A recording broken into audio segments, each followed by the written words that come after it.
The first, or chamber floor of the Royal Pavilion, was accessed via a staircase, which is cast iron made to imitate the appearance of bamboo. This is very typical of the Royal Pavilion. A lot of materials are not as they first appear, so throughout the ground floor we see examples of beech carved to simulate bamboo, we have real bamboo, and in this instance on the staircase, one of the most famous examples in the Royal Pavilion, the staircase is in fact made of cast iron that is deliberately made to look like bamboo. To further complicate it, the handrail is mahogany carved to look like bamboo.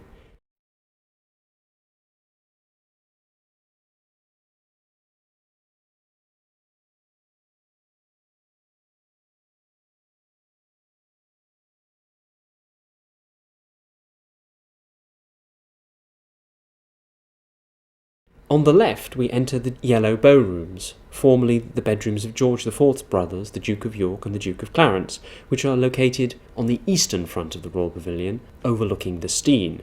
Now, the main decorative feature of the bow rooms is this extraordinary yellow wallpaper. George was so taken with the hand-painted design of phoenixes and birds of paradise and dragons which had been created for a room downstairs, that he asked Robert Jones, the designer, to produce a version of it in wallpaper. Here, chrome yellow was used as the background colour. Chrome yellow is a most extraordinary colour in that it in fact only just been invented. It was invented in 1818, so its use in the Royal Pavilion is perhaps an example of George's interest in the most contemporary of decorative arts.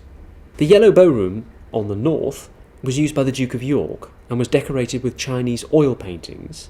The southern room was used by the Duke of Clarence and was decorated with watercolours. The suite of rooms comprises a lobby, 2 bedrooms and a servants' room.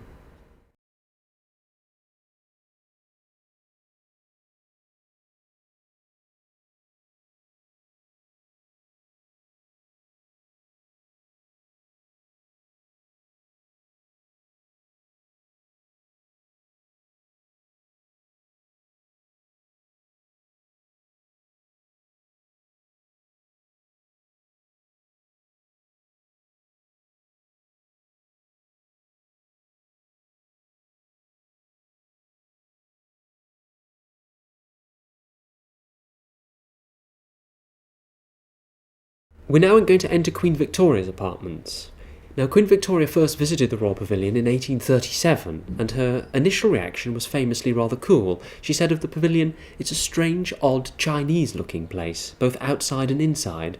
Most of the rooms are low, and I can only see a morsel of the sea from one of my sitting-room windows." All of which, of course, is completely true. It is a strange, odd, Chinese-looking place, and you can't see the sea.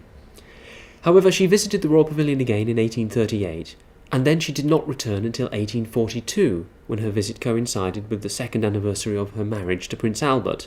By this stage, her opinion of the Royal Pavilion seems to have changed, or at least softened. She seems much more enthusiastic, and I often wonder whether it's the influence of Prince Albert, who perhaps was able to suggest the importance of the pavilion as a decorative ensemble.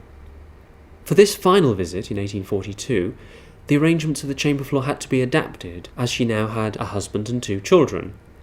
The Queen retained her own bedroom over the entrance hall, and also had a maid's room and a wardrobe. The Queen's dressers slept above in the 4 attic rooms. Originally, Queen Victoria's bedroom was decorated with a set of hand-painted Chinese wallpapers made for the export market. These papers were produced in sets, so that when they hung they formed a continuous, unrepeating scene. Original fragments have survived, and from this and other information, a similar set of papers was actually hand-painted.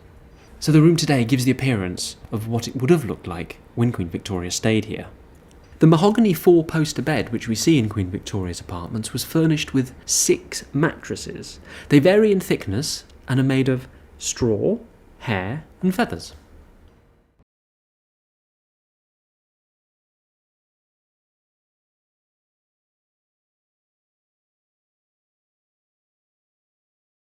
Adjacent to Queen Victoria's bedroom was a small maid's room, decorated with a reproduction of the original wallpaper.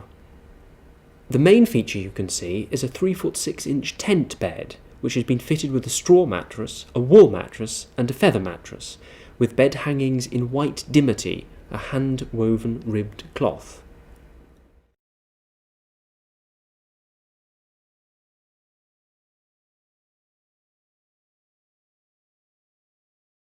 This suite also composed a closet. In George IV's reign, this room was used as a servant's room, but was subsequently converted into a water closet, either for William IV or Queen Victoria.